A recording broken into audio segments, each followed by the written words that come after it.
Canada says it stands for human rights, but foreign policy rarely runs on principles alone. Prime Minister Mark Carney recently said Canada must deal with the world as it is, not as it should be. He was explaining Canada's stance towards Iran and efforts to stop the country from obtaining nuclear weapons. At the same time, Canada is deepening ties with countries facing serious human rights allegations. That includes a $1 billion critical mineral agreement with the United Arab Emirates, a country accused of supporting a paramilitary force in Sudan that has killed thousands of civilians. And Prime Minister Mark Carney has been willing to make deals with China, despite its record on human rights and allegations of foreign interference. So how consistent is Canada's foreign policy? And when values collide with economics and geopolitics, what drives the decision? That's where we're going to start. And later, we get an update on the war in Iran and the effects it's having across the globe. Welcome to The Rundown.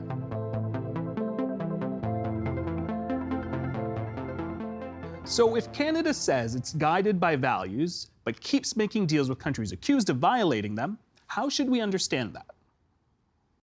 Bessma Momani is a professor of political science at the University of Waterloo and a senior fellow at the Center for International Governance Innovation. And Michael Taube is a columnist for several publications, including The National Post, Troy Media, and Loonie Politics. Michael, thank you for joining us in studio. My pleasure. Bessma, thank you so much for joining us online. Now, I want to start with you, Michael. Sure. Prime Minister Carney's speech at Davos signaled that Canada would be a pragmatic, calm voice. Right.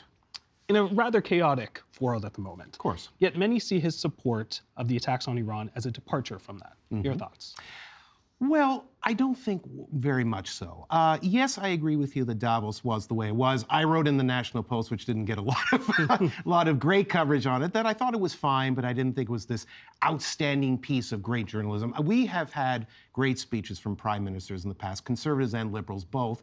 It was fine. It did the trick. He got what he accomplished from it, and that's perfectly okay. In the issue of Iran, I think you have to look at it a little differently. Firstly, the relations with the United States and U.S. President Donald Trump are very different than they've been with previous presidents, whether they were Republicans or Democrats.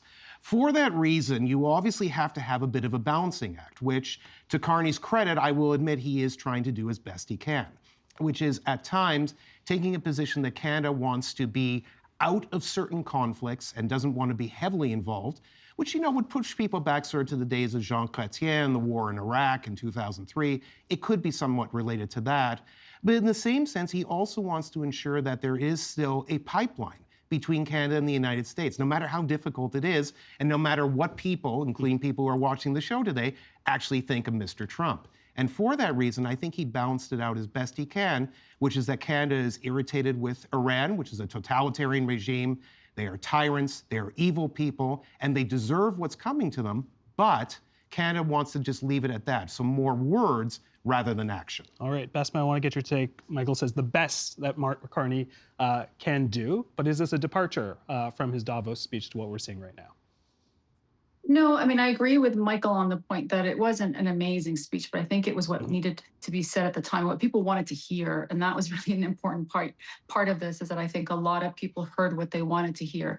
You could, if you want, take from the speech that it was sort of a defiance in favor of the rules-based international order. But I think what really stood out to me was the Realpolitik of it all, that really we as Canadians have to start thinking about our interests.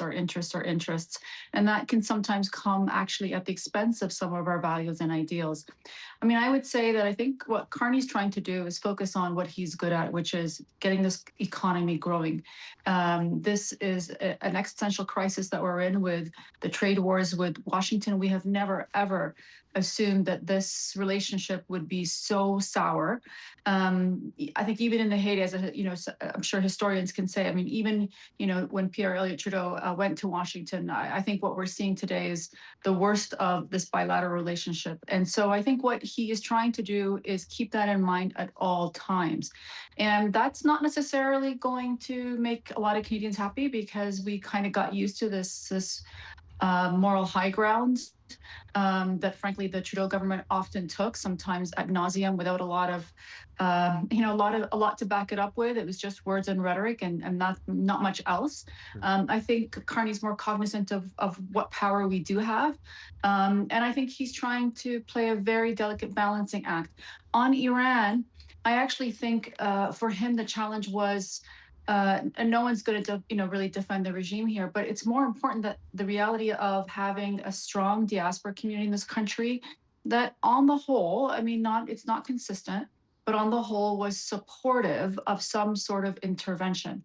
I think that is an opinion that has soured tremendously since the war actually started because of, frankly, the unbelievable calamity of the critical infrastructure that has been hit, the death and killing of 160 schoolgirls. I mean, the mood in the diaspora has soured and changed. But at the beginning of this, keeping in mind we've got this ally, our big elephant next door that we need to keep content, and we know Trump takes everything personal, so any sort of critique of the war would have really hurt us in some way or another.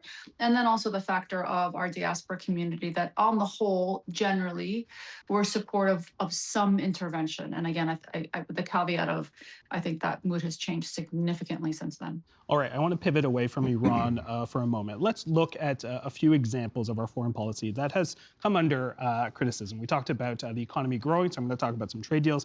Canada signed a $1 billion deal with the United Arab Emirates last year, despite the country's alleged involvement in Sudan's ongoing civil war.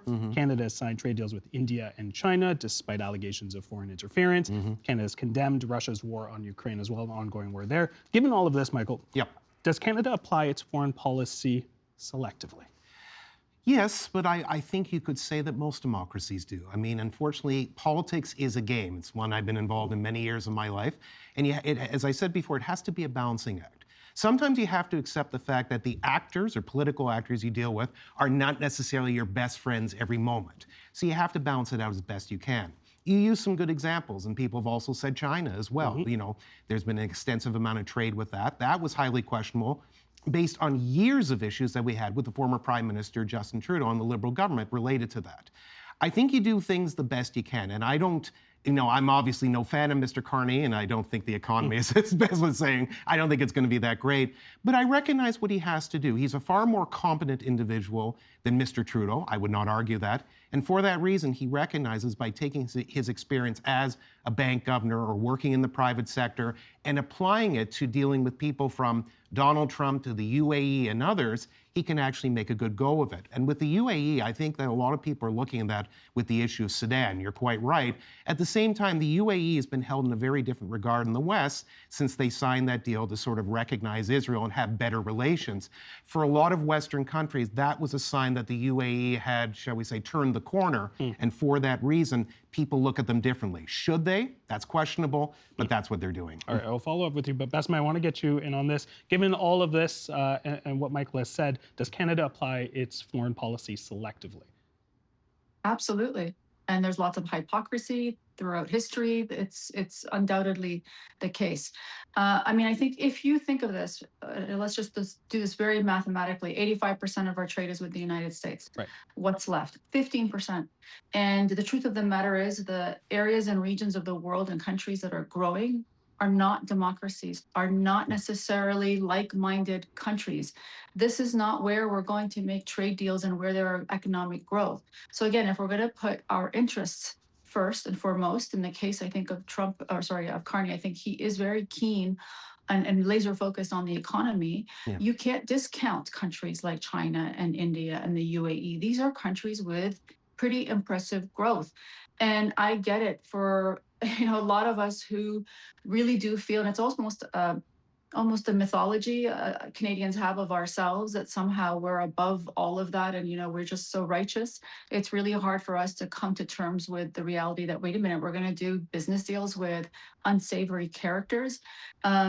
It's a reality, folks. I don't know how you're going to grow this economy and create those kinds of international partnerships without being honest to yourself to say that the countries that are growing that we need to sign deals with are just not going to be like-minded. And that's it. That's the reality. If it's a bread and butter issue, then we sort of have to forego some of those ideals. And it's not a comfortable situation for Canadians because we haven't been here before. We really did ride this beautiful, white horse, thinking that we were really above it, all of it.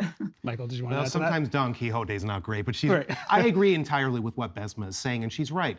You have to look at it this way, not to be a parrot, but 85% of our trade is with the United States. And obviously, there are a lot of Canadians today who are very frustrated with U.S. President Donald Trump and the way he's handling things. We all understand that. Bessma understands it. I do, you do, and all the viewers do.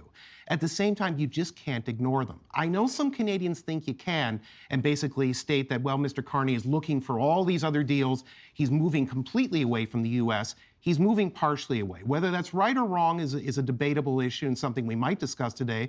But in the end, ultimately, Canada and the U.S. have been longtime allies, friends, trading partners, military partners. We are indelibly tied to this country, whether people like it or not. And the key is, which a lot of people still forget because there's still a few more years to go, is that Donald Trump will not be president forever. I know some people keep saying king, and it's not going to happen. Let's not be silly. He's going to leave eventually, and there will be a new president, be it a Democrat or Republican.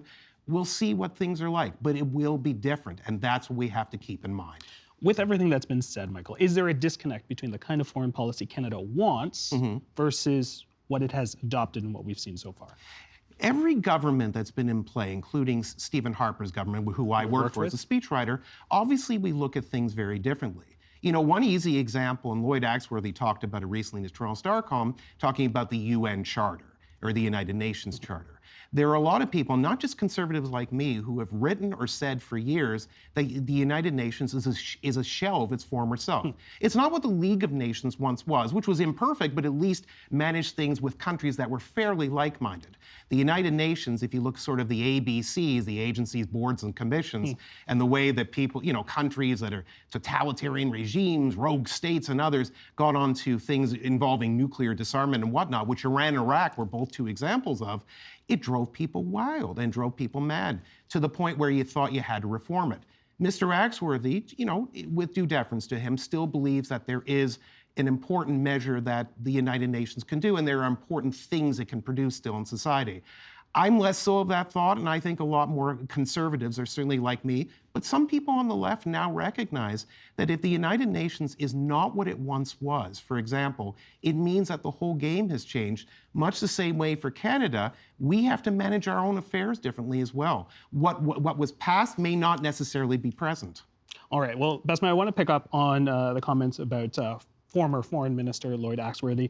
This was something that he actually had written earlier this year when talking about Iran. We invoke international law and the rules-based international order when adversaries engage in unlawful actions, but abandon those same rules entirely when it's the Americans. He goes on to say that it is recklessness.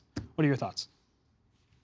It's not just recklessness. I mean, I agree with that point, but, rules of engagement are necessary because it's what keeps us civil. At the end of the day, if we start, practicing might is right and not consider these rules that have been thoughtfully thought out by so many jurists that include Canadian jurists who are instrumental in this whole process, it becomes the law of the jungle. And, what's happening today is, the fact that, again, a school, refineries, this is unacceptable. These are not targets. And, unfortunately, I think if we start to lose our morality in the hype of war, some of the stuff that Pete Hegseth has said recently, and even Trump, the sort of, the smiles and the actual joy they're getting out of all of these murders is unbelievable to me. And I think this dehumanization that we've seen of the Iranian people, I'm sorry, with all due respect, Michael, but calling them evil, we just can't use words like that. We have to be, I think, really cognizant that there is an effort to dehumanize in this war, in all war, and even in our own, desire to want to point out that this regime is horrendous, because the Iranian people know that first and foremost. We just can't use those kinds of words. And I'm afraid, and I have no faith in the Trump administration and Pete Hegseth. Calling this a Department of War, again, that very almost excitement and joy they get out of it. You see it in the speeches. I can't help it. I'm not a psychologist. I know a political scientist, but you just see the happiness they're getting out of the pain and suffering of others. This is just wrong. And so I have a lot of, I have a lot of problems with the framing of how we're looking at this. And what I think Lloyd Axworthy was getting at is we need to really respect these rules. It's not right to have totalitarian regimes on human rights panels, to Michael's point that we saw throughout the UN. That's just not right.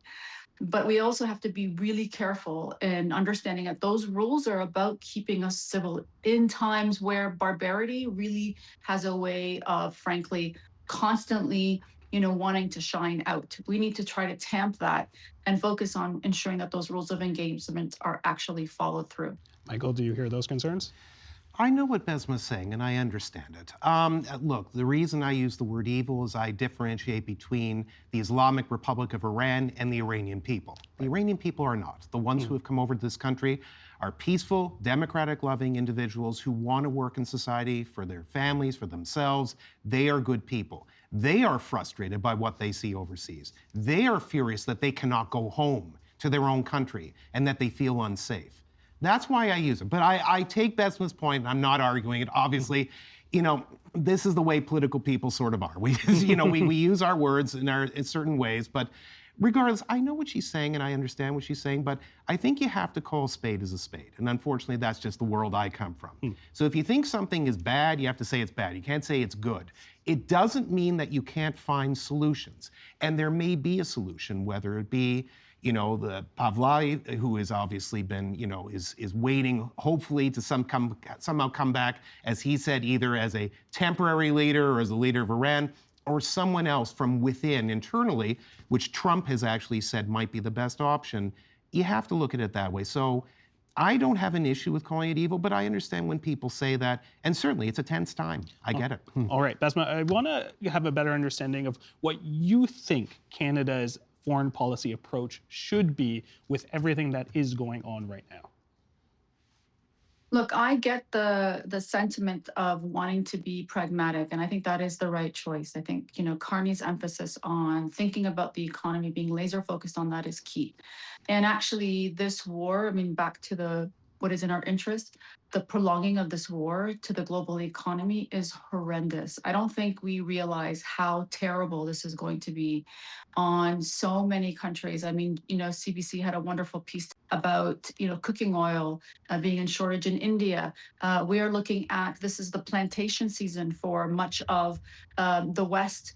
And frankly, fertilizers are not going to be coming out of the straits.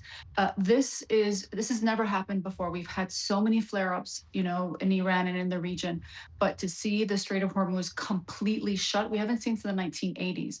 So we were already on, frankly, unstable footing with high debt, trade disruptions, a lot of uncertainty, as we all know, geopolitically. So this is just not going to be, I think, a good outcome for us in our interest to see the global economy humming again. We just simply can't afford it. And so I really do hope that there's an effort by, the Carney government and folks around him to start focusing on our strategic long-term interests of economic growth and to get this war done and finished. And I think it's going to be really hard because the off-ramps don't seem to be there.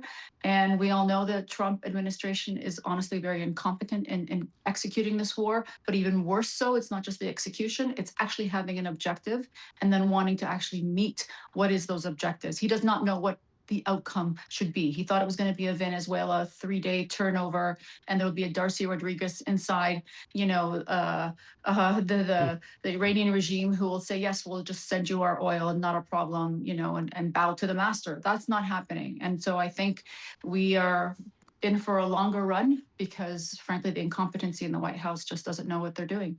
The world is a very different place since you worked for the Harper government. No kidding. So I imagine the foreign policies that we would apply then would not apply now. But I do have to ask, if you had the ear of the Canadian Foreign Affairs Minister, Anita Annette, what would you be saying to her? Besides the fact she wouldn't listen to me. But yes, I guess I would say this. Obviously, when Stephen Harper, who I work for, my old friend and boss, was prime minister, he actually made us more of a foreign policy leader than a peacekeeper. We still did peacekeeping. Right. Nothing changed that way. But in Afghanistan, for example, we took the lead and we build, we helped women, we built water, we basically helped develop the country up to our certain point. We're a middle power. We're not as big as other countries. There's only so much we can do in certain ways. I would like to see a balance of the two again. I've seen a lot more of a shift to peacekeeping, which is traditional. We know Lester Pearson and others obviously use that to their advantage, and that's perfectly fine. I think the best thing still is for Canada to be a foreign policy leader. And while the speech in Davos, some people believed was an example of it, I don't, because it's words. You have to do it also with actions. So if I had Miss Anand's ear, I would say to her, you don't have to do what Stephen Harper did before. I don't expect you to, but I would like more of a balance. And I think in the end, that's the way a middle power like Canada can have a real influence on the world scene. Well, you're going to have to leave it there. Michael, Bessma, really appreciate your time and your insights on this. Thank you. Thank you. Thank you. According to U.S. Defense Secretary Pete Hegseth, the war with Iran is a great success. Every tool of AI, of cyber, of space, EW, counter-UAS, you name it, we're employing it. Blinding, confusing, and deceiving our enemy.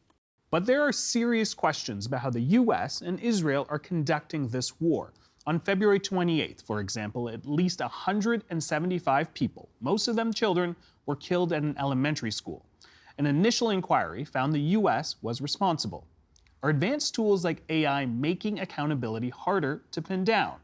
And what kind of effects could this conflict have regionally and globally? Bessma Momani is a professor of political science at the University of Waterloo and a senior fellow at the Center for International Governance Innovation. Bessma, great to see you. How are you doing? Doing well, thanks. This is Iraq all over again. It's a phrase that's been repeatedly heard since the U.S. and Israel attacked Iran, implying that this war, if it stretches on, Iran will be worse off than before. Your thoughts on that? Well, I mean, there are a lot of similarities. You can't help it. I mean, it's just so vivid to me, too, the war in Iraq. I mean, the one thing I think stood out was this idea, if you recall, in the Iraq war, Ahmed Shalabi kept telling the administration at the time that, they will greet us with flowers. And this was basically a sentiment that the dictator's fall will just usher in a wave of popular support in favor of the occupying power. And so I think we saw that analogy as well. And a lot of folks, including many members of the Iranian diaspora, were really hoping that this would be certainly that case, and there was some cheering on of intervention. But I think what Iraq has taught us is that, frankly, regime change is hard. You can't do it just from the air. It requires boots on the ground, and I don't think there's appetite for that in either the Israelis or the Americans in the case of Iran. Help our viewers understand, do the U.S. and Israel want the same things when it comes to Iran? I don't think so. And we're getting a little more information now coming from both capitals. I think Washington wants a quick victory war. I think that analogy of wanting to see a Venezuela type victory here, again, really take out the leader, in this case, killing of Khamenei, and that there would be some sort of Darcy Rodriguez equivalent in akin to Venezuela coming out of the Iranian regime, who could be working alongside and just really follow the commands of Donald Trump and certainly sell it its oil, all that. I think the Israelis, on the other hand, and we've seen some reports coming out of Tel Aviv, something to the effect of, frankly, the disintegration of Iran is fine with us. The idea here is to weaken it, and nothing makes it weaker than seeing the country disintegrate. You recently wrote in the Globe and Mail about the use of artificial intelligence in the war in Iran. You have some concerns around accountability. What are they? They're huge concerns, and I think it's frightening because if anybody's been following what's been happening with Anthropic and the Pentagon, you really get a full disclosure here of what is the internal battle. I mean, the Americans, I can't reiterate this enough, the excitement that is coming out of the Department of War and Pete Hegseth for this war is frightening. And they want to not be constrained by contractors and suppliers. In the case of Anthropic, they have long had a rule in their agreement with them to not allow fully autonomous weapons being used. In other words, you can't just from, command central say we're going to hit 1,000 targets, which, by the way, this was the case, 1,000 targets, no human in the loop, be what may. And this is where, frankly, faulty information and faulty intelligence of the location of the school, it has now become very clear that that school that was hit on day one had not been updated in 10 years. The intelligence that school was no longer part of the adjacent military base. And this is why these errors happen, because there's no human in the loop checking to make sure that targets are not just accurate, but that they're worth it. And so again, there's a lot of fear I have, and a lot of technologists who have been sounding the alarm that allowing AI and machine learning and other autonomous type weapon systems in war is when we start to dehumanize the other, to the point of not seeing lives being lost there as anything but collateral damage. And we see this, time and time again. And I'm very, very afraid of where we're going with this technology if there's no regulations and guardrails put in place. You did mention boots on the ground, so I do have to ask, some may argue that using AI could actually reduce the number of casualties in war by limiting the number of soldiers on the ground there. Does that complicate the picture when we talk about accountability? Very much so, but again, I think it's almost suggesting that the boots on the ground are the only lives that matter here, right. And it's frankly the other way around. We know that when there are complete aerial assaults with no human in the loop, or no human quite literally making eye contact with so-called enemy or combatant, we're more likely to shoot and kill. And so there is a literal dehumanization that psychologists talk about when these systems are used. And so this is why drone warfare tends to have such a high civilian count, because the person that is pressing the button, so to speak, far, far away does not get to see, the eyes of a person that they may be killing. And that's just the reality of war and human nature. I want to talk about the ripple effects that this war has had on the rest of the region. How will the Iran war affect, say, Gaza? Well, I mean, Gaza has been out of the news. I mean, it hasn't stopped. And yet it's out of the news. And frankly, it's expanding into the West Bank. Israeli settlers and Israeli soldiers are depopulating the West Bank. Same thing is happening in southern Lebanon, and it's not in the news. Talk to me a little bit about the impact. You talked about the refineries, the impact this conflict is having on Russia. Russia's the key winner out of this. I mean, they got an exemption from the Trump administration to, be able to sell their oil. Is it short term? That's what they say, but this is not a conflict that's short term. I mean, we've only been through this Strait of Hormuz blockage for a couple of, days, maybe, 10 days, a little more than that. But to get things back online again and to be back to quote unquote normal, we're looking at months. That's months of added revenue that the Russian regime now has to continue its barbaric war against Ukraine. Bessma, we are going to have to leave it there. Really appreciate your insights on this. Thank you so much. Thank you.